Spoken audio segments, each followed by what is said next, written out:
Guys, mag-unbox tayo nitong in-order ko. Tingnan natin kung anong laman. In-order ko to sa Shopee. Ha? Tingnan nyo. Kung ano ang paggagamitan nito. Baliktad. Baliktad ang pagkakaripak ng sealer. Hinati ko na lang, guys.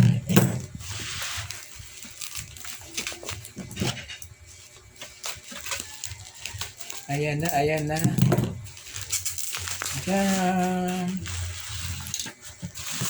Oh, ayan na. Pamatay ipis at kontralamok.